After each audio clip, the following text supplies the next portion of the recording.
पिता ने कहा है सुमंत जी को कि सुमंत जी रथ तैयार करो, इनको एक काम करो, गंगा तट तक ले जाओ, गंगा तट तक और फिर वापिस ले आना। गंगा तक ले जाओ और गंगा तट तक ले जा करके वापिस इनको ले आओ। और यही समझकर सुमंत जी ने कहा अब वचन भी तो रखना है ना। दशरथ कहते हैं कि वचन तो उसको रखना पड़ेगा मेरा, क्योंकि वो मान नहीं सकता, इसलिए वो इससे वचन भी हो जाएगा, इससे ये भी हो जाएगा कि राम ने वचन का पालन किया, मेरे वचन को रखा और वनवास भी हो जाएगा और मेरा वचन भी पूर्ण हो जाएगा। इसको एक काम करो, इसको रथ में बैठा लो और राम जी को गंगा तक ले जा करके और वापिस ले आना। हो गया वनवास, हो गया। ऐसा सुमंत जी को कहा तो सुमंत जी ने किया भी यही। सुमंत जी ने क्या किया कि सुमंत जी ने कहा भगवान से कि आप बैठो, और जैसे बैठने के लिए कहा रथ लेकर के तो भगवान बड़ी जल्दी बैठ गए।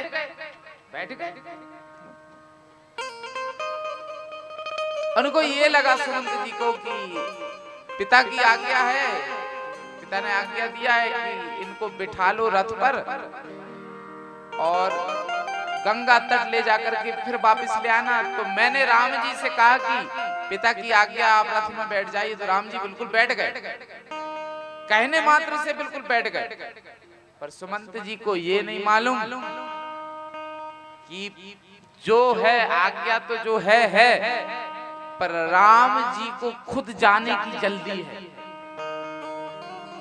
खुद जाने की जल्दी है, खुद वो वन पहुंचना चाहते हैं। ये सुमंत को नहीं मालूम। सुमंत को ये लग रहा है कि जब यहाँ जल्दी बैठ गए रथ में कहने पर, तो ये गंगा तट में उतार कर, अभी गंगा तट की बात नहीं की सुमंत ने, गंगा तट तक जब पहुंचेंगे तब वहीं कह दूंगा कि पिता की आज्ञा, अब वापस चलो, तो तब भी मान जाएंगे और बैठ करके आ जाएंगे। सुमंत ये सोच रहे हैं।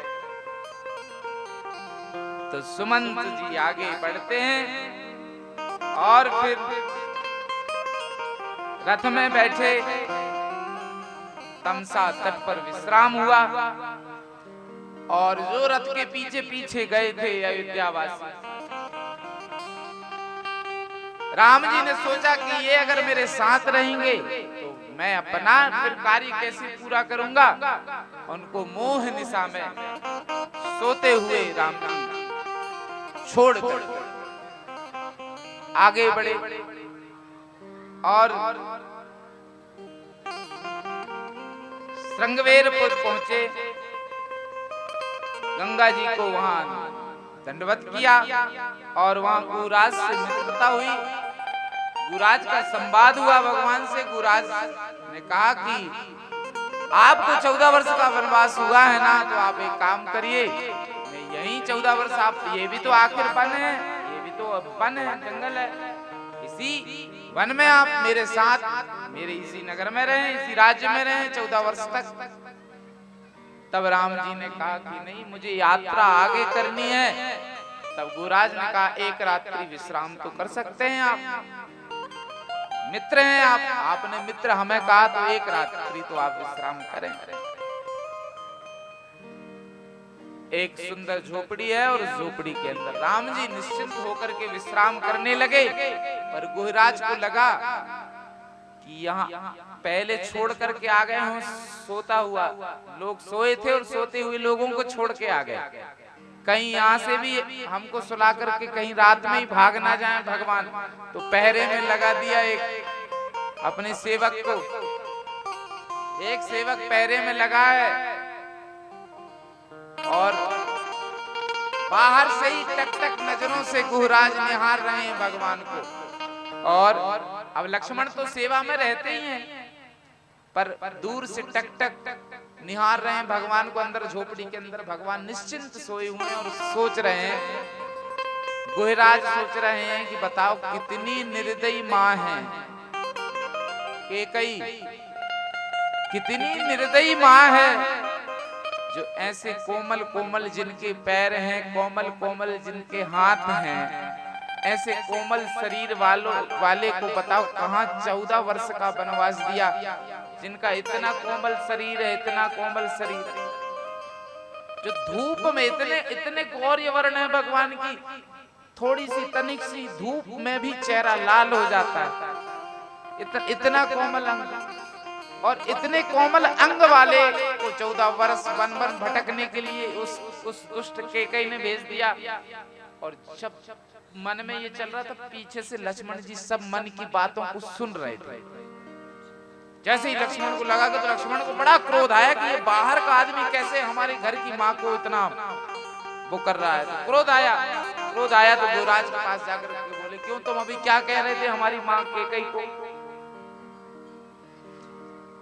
तब युवराज ने कहा कि मैं कह रहा था कि 14 वर्ष का उन्होंने वनवास दिया, ये कितनी निर्दयी। तब लक्ष्मण समझाते हैं कि हमारी माँ तो वही है, अरे वो तो हमारी माँ से भी बढ़कर है। और ये बात बताओ, तुम्हें क्या लगता है कि राम जी ठीक नहीं है? राम जी असुख में है, दुख में है राम जी? बोले हाँ, जिसको 14 वर्ष का वनवास हुआ हो वो तो दुख में ही होगा। तब लखन बोले कि जरा झांक करके देखो, जितनी निश्चिंतता से, कितनी निश्चिंतता से राम जी सोच रहे हैं, जरा देखो। और देखकर तुम कह सकते हो कि ये दुख में तो आदमी की रातों की नींद उड़ जाती है। यहाँ तो भगवान 14 वर्ष वनवास होने के बाद सो रहे हैं, और वो भी निश्चिंत होकर गहरी नींद में। अरे हमें राम जी को कोई दुख नहीं है, और ना हमारी माँ ने कुछ हमारे साथ गलत किया, कि कहीं ने कुछ गलत नहीं किया, कोई गलत नहीं। माँ ने जो किया सब, कौन कह रहा है? लक्ष्मण। माँ ने जो किया सब उचित किया, और ये माँ का नहीं, ये तो तुम जानते हो, सबको कर्म का फल भोगना ही पड़ता है, चाहे वो कोई हो। ये माँ नहीं, ये हमारे अपने कर्म है। ऐसा तक कह दिया लखन ने कि कर्मों हर युग में, ये कलियुग, द्वापर हो, त्रेता हो, चाहे सतयुग हो, हर युग में कर्म का फल भोगना पड़ता है, भोगना ही पड़ता है। आप कुछ लोग ये सोचते हैं कि महाराज ये तो कलयुग है, कलयुग में तो ऐसा है, थोड़ा सा ऊंच नीच नहीं करेंगे तो कैसे गुजारा चलेगा, कैसे गुजारा चलेगा, कैसे जुगाड़ बनेगा आदमी का? कुछ ऊंच नीच तो हल्का फुल्का करनी पड़ती है, तभी तो ये कलयुग में चलना संभव है। पर इतना ध्यान रखना, हर युग में ये नियम नहीं छूटता। कौन सा? ये वाला, कर्म प्रधान विश्व कहिरा, कर्म प्रधान विश्व कहिरा। कर्म प्रधान है हर युग में, नियम है हर युग का।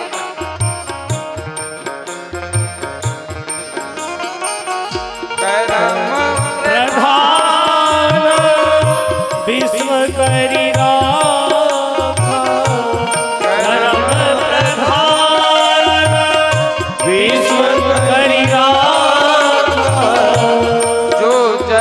करहि तो तस फल जाता, जो जस करहि तो तस फल जाता, जो जस करहि तो तस फल जाता। जो जैसा करेगा वैसा ही उसको मिलेगा।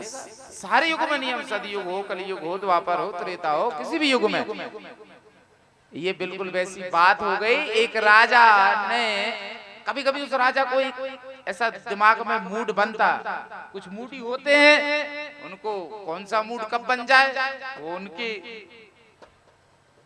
उनके विचारों पर निर्भर है। राजा को एक दिन ऐसा मूड आ गया कि अपने मंत्रियों की परीक्षा ली जाए। तो 3 मंत्री उसके थे, तीनों को बुलाया, बोले इधर आओ तुम। मन में उस परीक्षा तो लेनी थी, तीनों को एक एक झोला झोला थैला जो है थैला वो दे दिया, एक एक पकड़ा दिया, तुम एक थैला पकड़ो, तुम एक पकड़ो, तुम एक पकड़ो, तीनों पकड़ लो और बगीचे में जाओ और मेरे लिए ये पूरा अपना अपना थैला भर भर के मीठे मीठे पके पके फल मेरे लिए लेकर के आओ जाओ। वो तीनों जो थे वो चले गए, सेवक तीनों जो थे, और बगीचे में जाकर के ये विचार कर रहे हैं कि राजा ने मंगवाया है पके पके, पर राजा एक ने सोचा कि राजा कहाँ खाएंगे, खाएंगे तो नहीं राजा, सिर्फ देखेंगे। एक काम करूं मैं, देखेंगे बस, तो इतना मेहनत करने की क्या जरूरत है, इतना परिश्रम इतना पुरुषार्थ करने की क्या जरूरत है। एक काम करूं, नीचे नीचे फल भर लेता हूं और फिर ऊपर और कुछ नीचे भर के ऊपर फल जो है वो पूरे भर लेता हूं। पके पके फल ऊपर अच्छे स्वादिष्ट जो थे वो ऊपर भर लिया, और नीचे थैले के उस झोले के नीचे कंकड़ पत्थर इत्यादि सब भर लिया, सिर्फ ऐसा लगे कि थैला भरा है,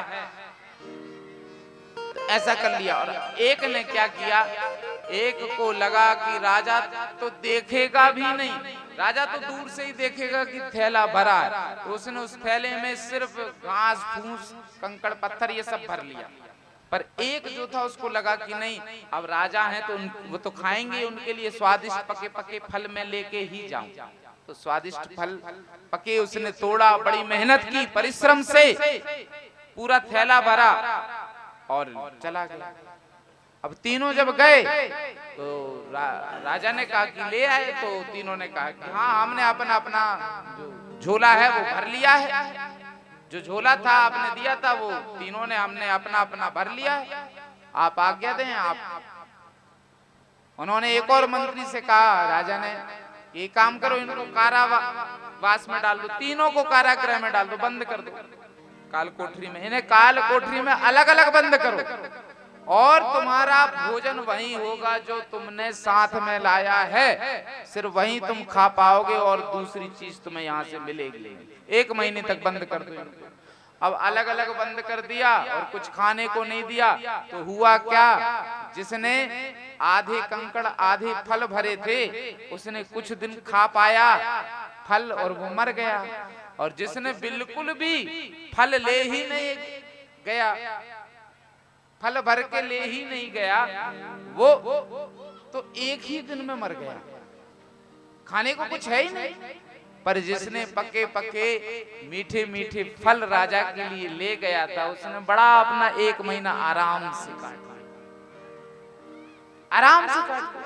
बिल्कुल ऐसे ही है कि जो हम जैसा, हमारे पास भी एक झोला है जो ऊपर वाले ने दिया है, वो दिखता जरूर नहीं है, पर अगर वो खाली गया तो वहां भी हमें ऐसे ही तड़पना होगा।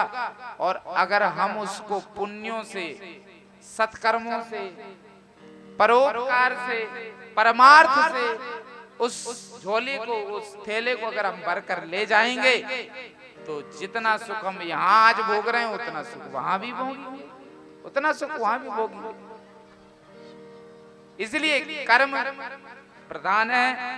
और फिर यहां से अब श्रृंगवेर गौराज के यहाँ रुके हैं, मित्रता है, और इन्हीं लक्ष्मण और गौराज के संवाद को केवट वहां सुन रहा था, केवट सुन रहा था पीछे से। तब उसे लगा कि ये कोई सामान्य नहीं है, और दूसरे दिन फिर सोचा कि अब ये जो सामान्य नहीं है, ये तो कोई ब्रह्म तत्व है। केवट को पहले ही पता लग गया, और केवट ने दूसरे दिन जो नाव खड़ी होती थी गंगा तट पर, उनको सभी को कह दिया घर जा जा करके कि कल कोई भी नाव नहीं लाएगा, सिर्फ मेरी ही नाव गंगा तट पर खड़ी रहेगी, बस मैं ही भगवान को पार कराऊंगा और कोई नहीं। और सुयोजित योजना थी, तो केवट ने वहीं किया, सबको मना किया, और फिर अपनी नाव को गंगा की बीच धारा पर खड़ी कर दिया। अब जब राम जी, एक तो राम जी भी जानते हैं कि केवट का भी उद्धार करना है, तो हमेशा राम जी, लखन जी व्यवस्थाओं में आगे रहते हैं राम जी की। पर इस बार राम जी कह रहे हैं चलते चलते, जब गंगा की ओर जा रहे हैं, तब राम जी खुद कहते हैं कि लखन, इस बार की जो व्यवस्था है ना, तू नहीं देखना, मैं देखूंगा मुझे क्या करना है।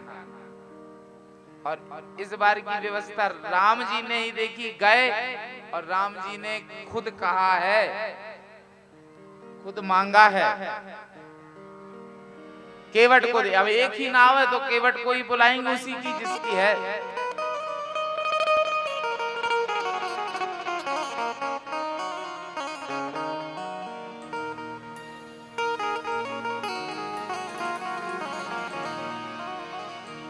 मांगी नाव ना केवट आना, मांगी नाव केवट कहीं तुम्हार मरम में जाना, कहीं तुम्हार मरम में जाना, मांगी नाव ना केवट आना, मांगी नाव केवट मांग रहे हैं भगवान, भैया पार करा दे। पर केवट कहता है कि मैं नहीं। क्यों? का चरण कमल रज कछु सब कहीं, चरण कमल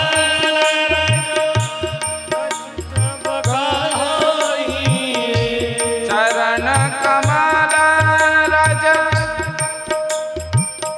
कछु सब कहीं, चरण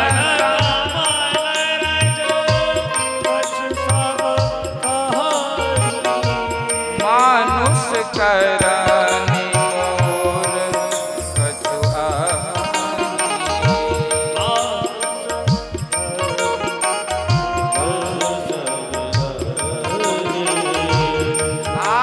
मैं नहीं आऊंगा प्रभु, आपके चरणों की महिमा मुझे मालूम है, आपके चरणों की महिमा। और इतना और कहता केवट दूर से कि आपको क्या जरूरत है। अरे 3 पग भूमि जिसने बलि की लिया हो, और 3 पग में पूरा लोक ब्रह्मांड और नीचे का लोक सारी पृथ्वी को नाप लिया हो, क्या वो उन पगों से गंगा को पार नहीं कर सकता? मन में कह रहा है केवट से, क्या आप उन पगों से गंगा को पार नहीं कर सकते? पर मुझे पता है, मैं तुम्हारा मरम जानता हूँ। मरम ये जानता हूँ कि तुम गंगा पार करने के लिए नहीं आए, तुम इस केवट का उद्धार करने के लिए आए हो। ये मरम मैं तुम्हारा जानता हूँ। लखन जी कहते हैं कि भगवान ये तो बार बार आपको कह रहा है कि मैं आपका मरम जानता हूँ, मरम जानता हूँ। मैं आपका मरम नहीं जान पाया, इतने वर्ष हो गए। ये तो एक दिन भी, ये तो पहली बार मिल रहा है और कह रहा है कि मैं आपका मरम जानता हूँ। और कितनी अभद्रता से आपसे बात कर रहा है। आपने तो केवल मांगा एक बार कि भाई यहाँ नाव ले आओ, हमको गंगा तट जाना है। पर आप इतना बोल रहा है, इतना बोल रहा है कि आपको चुप कर दिया इसने। आप कुछ बोल नहीं पा रहे, ये कुछ का कुछ बकते जा रहा है, कुछ का कुछ बोल रहा है। मैं आपका मरम जानता हूँ, कहीं कहता है कि आपकी चरण को जानता हूँ। वहाँ आपने एक पत्थर को चरण लगा दिया तो वो स्त्री बन गई। अरे भैया, हमारी नाव स्त्री बन गई तो फिर हमारा क्या होगा? हमारी रोजी रोटी, हमारे बच्चे कैसे हम पाले? ये केवट कह रहा है भगवान से। भगवान मौन। केवट कह रहा है, क्या कह रहा है सुनिए। राज सुना रघुराज दुलारे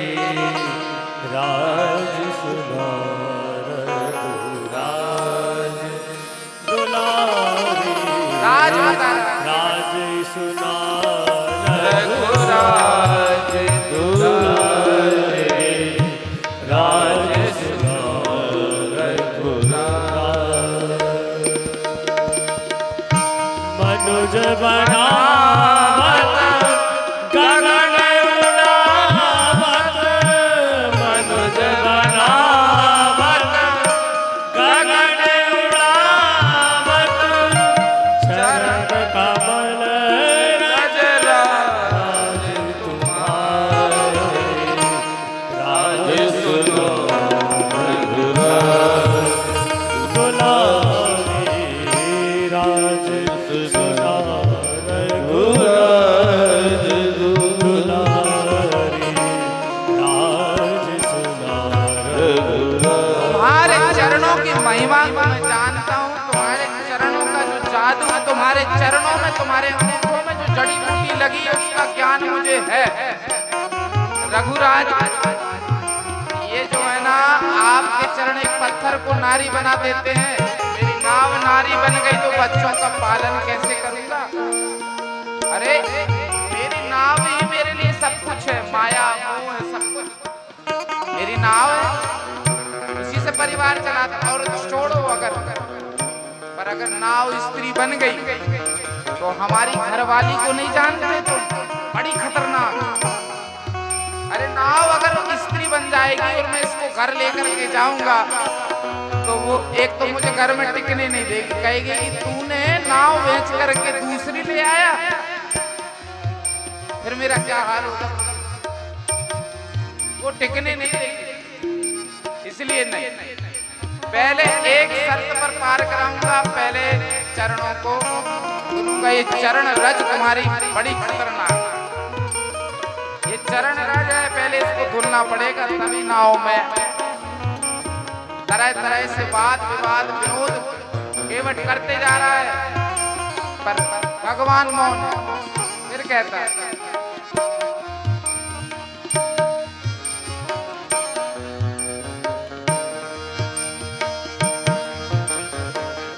परसत पावन बन गई नारी, परसत पावन बन गई नारी, काठ की नौका बनी हमारी, परसत पावन बन गई नारी, काठ की नौका बनी हमारी, बन जाए गए पत्थर नारी, बन जाए गए पत्थर नारी, कैसे करूं मैं कुटुंब गुजारे, राज सुना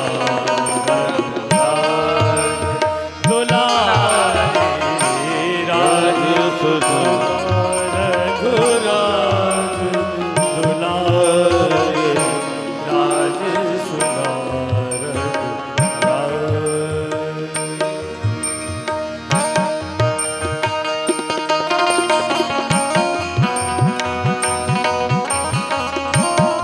कई प्रकार से केवट समझा रहा है। और अब ऐसा होता है कि बार बार कहने पर लक्ष्मण जी को क्रोध आने लगा। बहुत ज्यादा बोल रहा है, लक्ष्मण जी कहते हैं बहुत ज्यादा बोल रहा है, मैं एक ही बाण पर तुझे मार डालूंगा। इतनी ज्यादा अधिक बात मत कर भैया के सामने। पर केवट कहता मार डाल। अरे अंत समय जिसका नाम मुख में हो जाता है वो बैकुंठ चला जाता है। अच्छा होगा आप मुझे मार देंगे तो यहाँ नाम नहीं होगा, वो स्वयं मेरे सामने होगा तो मुझे बैकुंठ क्या, मुझे तो परम पद प्राप्त होगा। मार दो मुझे। केवट कहता है एक बात और, अंत समय किसी के मुख पर गंगा जल की एक बूंद चली जाती है तो वो बैकुंठ चला जाता है। यहाँ आप मुझे मार दोगे तो ये तो गंगा का तट है, जैसे मारोगे तो तुरंत तो मरेंगे नहीं, कूद करके गंगा में डुबकी लगा लेंगे। वो विष्णु भी सामने होगा जो गंगा को जिसने प्रकट किया, तो वो गंगा भी मेरे सामने हो गई जो लोगों को तार दी, इससे अच्छी और भला मृत्यु किसकी होगी? मार दो, क्योंकि केवट को पता है एक रास्ता और है जाने का, एक रास्ता और है जाने का। वो रास्ता ऐसा है कि घुटनन घुटनन पानी है, वहां से भी भगवान पार कर सकते हैं गंगा, घुटनन घुटनन पानी। पर केवट जानता है कि गंगा और कोई नहीं, इनके चरणों से प्रगटी है, इनकी बेटी है, बेटी को लांग नहीं सकते, इसलिए इनको जाना है। होगा तो मेरी ही नाव है, बस एक ही है मेरी नाव, इसलिए बार बार विनय कर रहा है। भगवान ने किसी तो कुछ बोला नहीं, जो बोला है तो लक्ष्मण जी ने ज्यादा बोला है, बार बार समझाने का प्रयास किया है। समय हो रहा है, संक्षिप्त कथा करें और फिर इसके बाद भगवान ने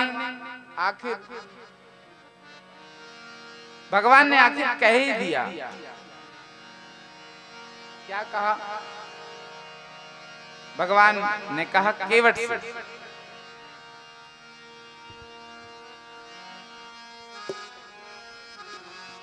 केवट कृपा सिंधु बोले मुस्काई, कृपा सिंधु बोले मुस्काई, कृपा सिंधु बोले मुस्काई, कृपा सिंधु बोले मुस्काई।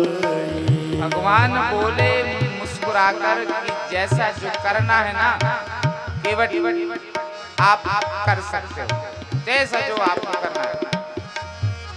कृपा सिंधु बोले, जिससे तुम्हारी नाव सुरक्षित रहे, तुम सुरक्षित रहो, वो कर लो, वो कर लो। और फिर कहा कि सोई करूं जेही तब नाव न जाई, जो वो अच्छा लगे, जिससे तुम्हारी नाव ठीक रहे।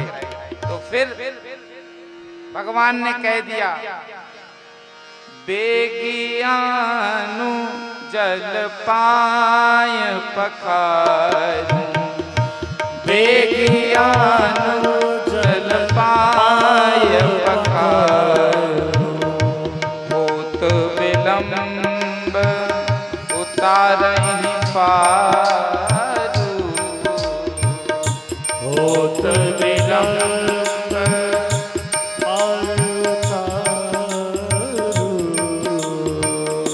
बेगियानु जल पाय पखारूं, बेगियानु जल पाव पखारूं। जल्दी करो क्योंकि अब हम जाने में देर हो रही। जैसे ही कहा तो फिर बैठा रहा। फिर लक्ष्मण जी ने कहा क्यों बैठा है, अब तो समझ जा कि भगवान ने खुद कह दिया है पखारने के लिए, तो क्यों नहीं धोता? बोले देखो धोना अलग होता, पखारना अलग होता है। धोना मतलब होता है रगड़ रगड़ के घिस घिस के धो लो, पर पखारने में क्या होता है कि पति पत्नी के साथ गठबंधन करके किसी के चरण पखारे जाते हैं। अब तो यहाँ तो हम अकेले हैं, हमारी घरवाली तो घर में है, अब उसको भी तो बुलाना पड़ेगा। अब एक समय और जाओ, लक्ष्मण ने कहा जल्दी बुला करके लाओ। कहाँ तेरा घर? बोले वो झोपड़ी बनी ना जैसे बिल्कुल उसके पीछे, बिल्कुल उसके पीछे है हमारा मकान, वहीं रहते हैं हम। जाकर के फिर पत्नी को बुलाया, जल्दी से कहा कि देखो दो राजकुमार आए हैं, एक सांवला है, एक गौर वर्ण है। वो गोरा है ना, जो गोरा, उससे थोड़ा सा दूर रहना, वो बहुत खतरनाक है। वो जो हल्के सांवले वर्ण के हैं ना, वो हैं, वो उनके अपन को चरण पखारना है, वो सामान्य नहीं, वो परब्रह्म है। और फिर चरण का मार्जन किया है, चरण पखारे हैं, केवट ने चरण धोया है।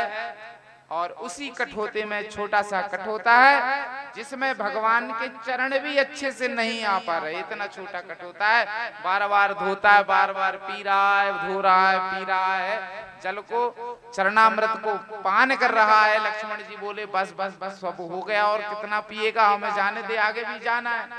बार बार बोले महाराज अभी तो अब मेरे बच्चों की तरफ भी तो देख लो मालिक, थोड़ा मेरे बच्चों को भी तो देख लो, स्कूल से आ गए होंगे, कम से कम भगवान आ गए हैं यहाँ, तो एक दो बूंद उनके मुंह में भी चला जाए। लक्ष्मण जी तो हैरान है इस भक्त से। तो कहा राम जी से कि ऐसा कोई भक्त होता है कि जो तुम आपकी एक बात नहीं मानता? बोले मेरी मोहिनी ही खराब हुई है। वहां सीता को बोला था कि मत जाओ वन, तुमको भी बोला था मत जाओ वन, तुमने नहीं मानी तो ये भला कैसे मानेगा? मोहिनी ही खराब है। वहां से निकला तो तुमने नहीं मानी, और यहाँ जब आया तो ये नहीं मान रहा है। अरे अब जैसा भी है तो मेरा भक्त। बच्चों को बुलाया, तो कथा कहती है कि पूरे गांव ने भगवान के चरणामृत का पान किया, और जब पान करने के बाद केवट ले गए, और वहां से तो सुमंत जी को बरबस भगवान ने विदा किया घर की ओर। देखिए सुमंत जी ऐसे पात्र हैं जो दशरथ जी की आज्ञा पर चल रहे थे। दशरथ ने कहा था कि इनको वापिस ले आना, कहां से? गंगा तट से। पर सुमंत जी को लग रहा था कि ये वापिस हो जाएंगे, पर हुए नहीं। और सुमंत जी ने एक बार भी, रो तो रहे हैं सुमंत जी, पर एक बार भी भगवान से नहीं कहा कि आप मुझे साथ रख लो। तो ये चतुरता भक्ति में नहीं चलती। आज सुमंत जी को रोना पड़ा सिर्फ इसी कारण कि सुमंत जी ने एक बार भी नहीं कहा कि आप मुझे भी साथ ले चलो। अरे 14 वर्ष के लिए ना सही, 2-4-5 दिन के लिए वनवास ले चलो। अगर सुमंत जी वहां कह देते तो रोना सुमंत जी को नहीं पड़ता। पर सुमंत रोए भगवान के सामने। भगवान के सामने एक अश्रु का बिंदु भी ऐसे ही बेकार नहीं जाता। ये जरूर ना किसी दिन सुमंत जी के काम आएंगे ये अश्रु। और सुमंत जी उसी अश्रु धारा को लेते हुए वापिस लौटे हैं अयोध्या की ओर। और यहाँ पर उतराई मांग देने के लिए राम जी ने कहा, तो सीता जी ने कहा मेरे पास एक अंगूठी है मुद्रिका, वो उतराई केवट को दे दो आप। तो राम जी ने कहा कि देवी ये तुम्हारी है, तुम्हारे पिता ने दी हुई है, ये मेरी नहीं, ये तो तुम्हारा अपना। बोले जिसका हाथ तुम्हारा हो गया हो तो वो क्या कोई पराया हाथ है? आपके ही हाथ की अंगूठी मांगो, ये हाथ तो आपका ही है। और वो मुद्रिका लेकर के राम जी वो अंगूठी लेकर के केवट को देने लगे। तब केवट ने कहा कि प्रभु, केवट अकुला गए, संकोच से अकुला गए।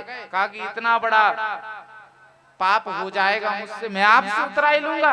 अरे मुझे कुछ नहीं चाहिए, बस एक चीज चाहिए। क्या? बोले आप मुझे भक्ति का वरदान दो, और 14 वर्ष बाद फिर आप अगर देना है तो जब राजा बनकर के आप 14 वर्ष बाद आएंगे तो मैं आपका इंतजार करूंगा। आप दे देना 14 वर्ष बाद, जब वापिस आएंगे, लौट करके आएंगे इसी रास्ते से, आप दे देना मुझे। भगवान ने कहा तथास्तु। मानो एक सूक्ष्म रूप में केवट ने ये मांग लिया है। अब केवट अपनी छाती में हाथ रख करके ये कह सकता है कि मैं 14 वर्ष के लिए अमर हो गया, क्योंकि भगवान ने वचन दे दिया नहीं कि 14 वर्ष बाद लौटूंगा तो मैं आऊंगा। केवट ने क्या मांगा? चतुराई देख लो कि अभी कुछ नहीं चाहिए, जब आओगे 14 वर्ष बाद तब दे देना, जो कुछ देना हो तब दे देना। मतलब 14 वर्ष के लिए तो केवट मर नहीं सकता, चाहे कुछ भी हो जाए। 14 वर्ष के लिए अमर हो गया। और फिर आगे बढ़े हैं भगवान, और फिर यहाँ भरद्वाज जी से मिलते हैं। फिर प्रयाग में वाल्मीकि जी से पूछा है हम कहाँ अपना विश्राम करें, तो वाल्मीकि जी ने बताया है कि आप जाइए और चित्रकूट में विश्राम करें। कथा को हम आज की कथा का विराम करते हैं। आइए संकीर्तन करें और इसके बाद आरती करेंगे। मेरे तो आधार सीताराम के चरणारविंद, मेरे तो आधार सीताराम के चरणारविंद, मेरे तो आधार सीताराम के चरणारविंद, मेरे तो आधार सीताराम के चरणारविंद।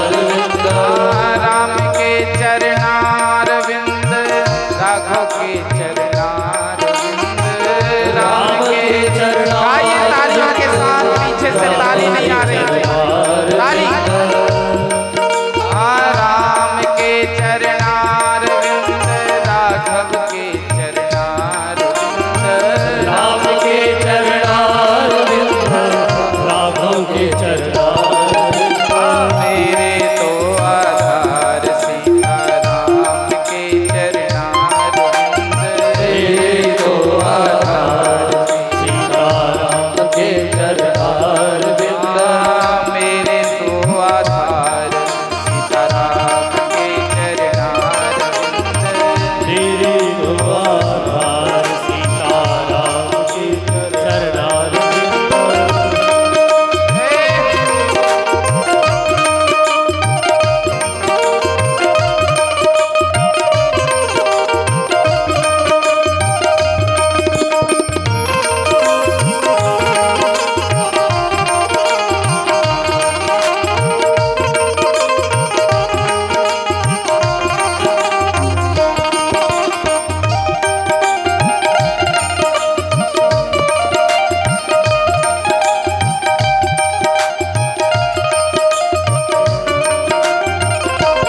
राम के चरणार श्याम के चरणार राम के चरणार राम के चरणार राम के चरणार राघव के चरणार राम के चरणार राघव के चरणार मेरे तो आधार सीताराम के चरणार मेरे तो आधार सीताराम के चरणार मेरे तो आधार सीताराम के चरणार मेरे तो आधार सीताराम के चरणार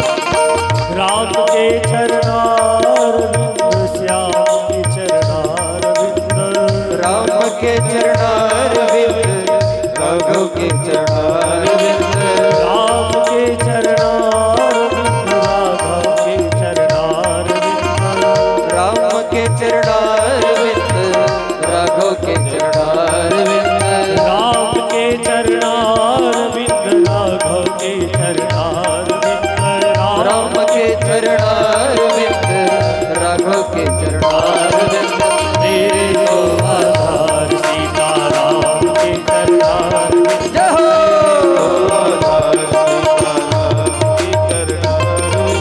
मेरे तो आधार सीताराम के चरणार मेरे तो आधार सीताराम के चरणार मेरे तो आधार सीताराम के चरणार मेरे तो आधार सीताराम के चरणार मेरे तो आधार सीताराम के चरणार मेरे तो आधार सीताराम के चरणार मेरे तो आधार सीताराम के चरणार मेरे तो आधार सीताराम के चरणार सीताराम के चरणार सीताराम के चरणार सीताराम के चरणार सीताराम के चरणार सीताराम के चरणार सीताराम के चरणार सीताराम के चरणार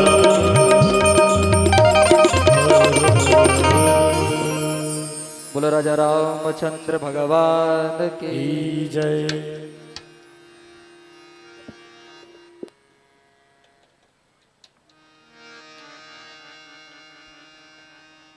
समस्त भक्तगण संध्याकालीन आरती में उपस्थित हो जावे। यह जो कथा है सीधा प्रसारण YouTube में विवेक भक्ति आनंद चैनल पर लाइव कराई जा रही हैं और फेसबुक पेज पर भी विवेक आनंद जी, साथ ही साथ आस्था भक्ति टीवी पर भी इसका सीधा प्रसारण हो रहा है।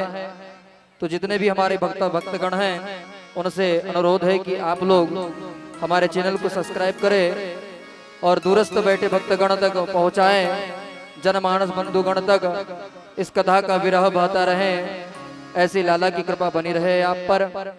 आइए बड़े प्रेम भाव से आरती में सम्मिलित हुए। पीछे जो भक्तगण खड़े हैं उनसे भी अनुरोध है कि आप भी थोड़ा सामने आ जाइए। विनती सुनो राजा राम, आरती में सिया संग आना। विनती सुनो राजा राम, आरती में सिया संग आना। विनती सुनो राजा राम, आरती में सिया संग आना। विनती सुनो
वेद पुराण अष्टदश छह शास्त्र सब ग्रंथन को रस, मुनि जन धन संतन को सर्वस, सार अंश सब मत सब ही।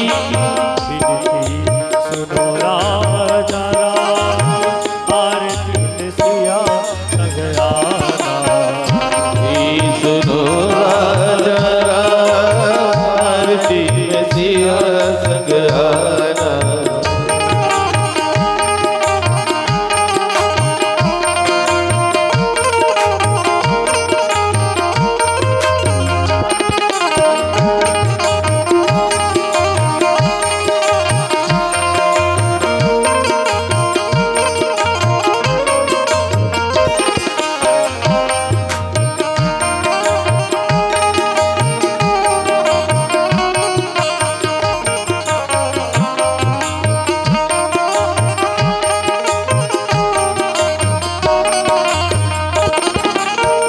कलिमल हरण विषय रस फीकी, सुभग सिंगार मोती युवती की, गल निरोग भव मोरिया मीकी, तात मात सब विधि तुलसी की। विनती सुनो राजा राम, आरती में सिया संग आना। विनती सुनो राजा राम, आरती में सिया संग आना। सिया संग आना, लखन संग लाना। सिया संग आना, लखन संग आना। सिया संग आना, लखन संग लाना।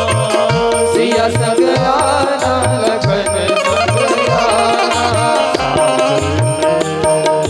साथ में लाना हनुमान, आरती में सिया संग आना। साथ में लाना हनुमान, आरती में सिया संग आना। सुनो राजा राम, आरती में सिया संग आना। विनती सुनो राजा राम, आरती में सिया संग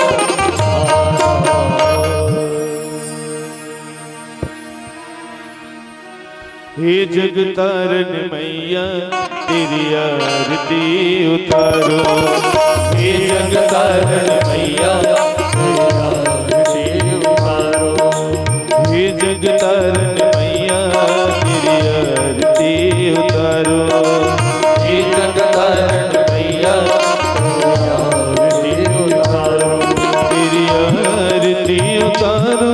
तेरी आरती उतारो। तेरी आरती उतारो, तोरी आरती उतारो। तेरे पखारो भैया तेरी आरती उतारो। तेरे पखारो भैया तेरी आरती उतारो।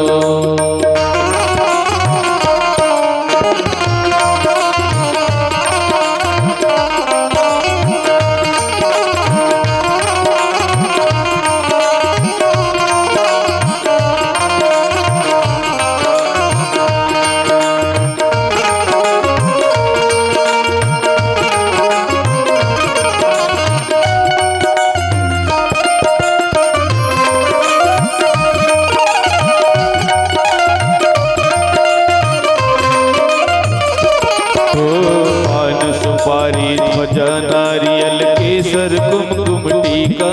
माँ केसर कुमकुम टीका। सुपारी ध्वजा नारियल केसर कुमकुम टीका, उमा केसर कुमकुम टीका। हो 16 परम सिंगार चढ़ाओ दीप जला कर घी का। माँ दीप जला कर घी का। 16 परम सिंगार दीप जला कर घी का, उमा दीप जला कर घी घी का। तू हिर जाओ मैया तेरी आरती उतारो। तू हिर जाओ मैया आरती उतारो। तेरी आरती उतारो।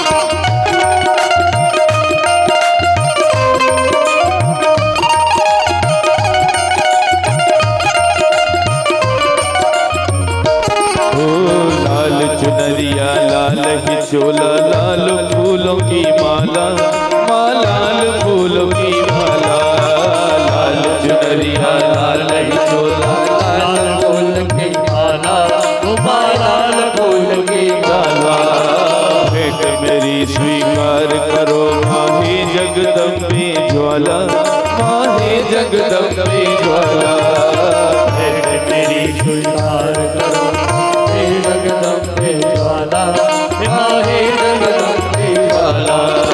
जय हो जय हो जय हो जगत खिवैया तेरी आरती उतारो जय हो जगत खिवैया तेरी आरती उतारो तेरी आरती उतारो तेरी आरती उतारो तेरी आरती उतारो तेरी आरती उतारो तेरे पखारो भैया तेरी आरती उतारो तेरे पखारो भैया तेरी आरती उतारो हे जगदम्बे मैया तेरी आरती उतारो हे जगदम्बे मैया तेरी आरती उतारो।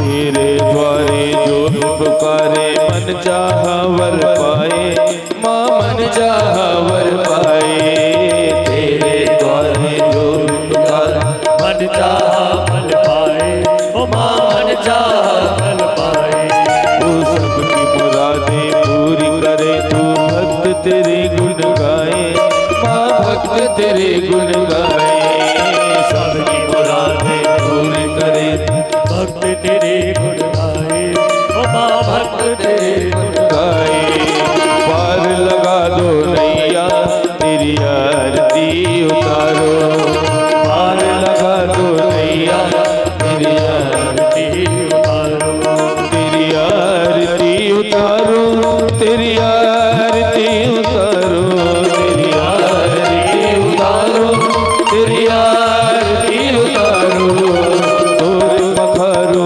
मैया तेरी आरती उतारो तोरे पखारो मैया तेरी आरती उतारो हे जगतारण मैया तेरी आरती उतारो हे जगतारण मैया तेरी आरती उतारो कर्पूर गौरव करुणावतार संसार सारम भुजगेन्द्रहार सदा वसंतम हृदयारविंद भवं भवानी दैतं नमामि अंधारमाला कुलचालिकाय कपालमाला दिव्येखराय दिव्यंबराय च दिगंबराय नमः शिवाय च नमः शिवाय त्वमेव माता पिता त्वमेव त्वमेव बन्धु सखा त्वमेव त्वमेव विद्या द्रविणं त्वमेव त्वमेव सर्वं मम देव देव त्वमेव सर्वं मम देव देव त्वमेव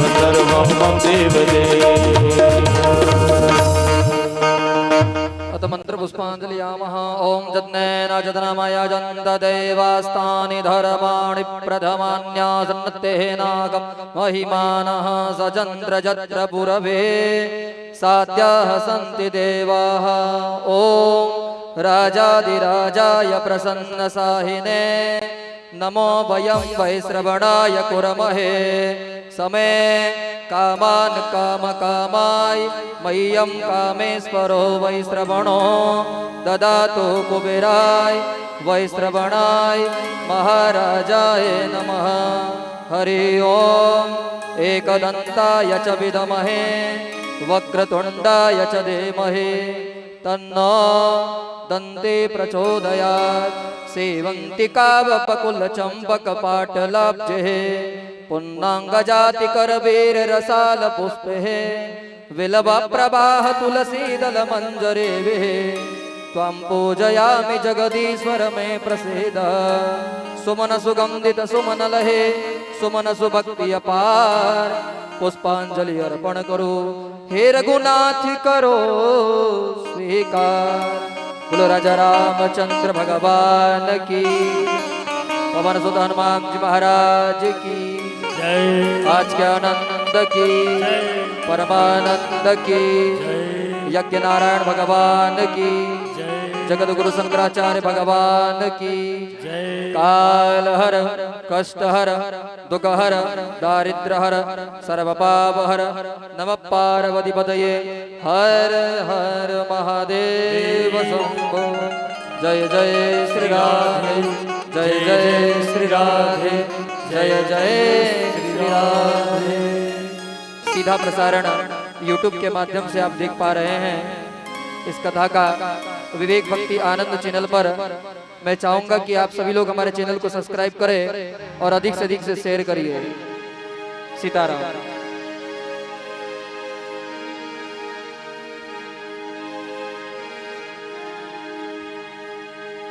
हो हरिओ हरिओ हरिओ।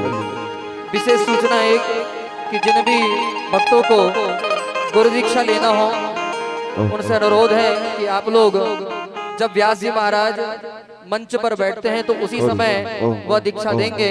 तो जिन भी भक्तों को गुरु दीक्षा लेना हो, गुरु बनाना हो, तो आप हमसे संपर्क कर सकते हैं।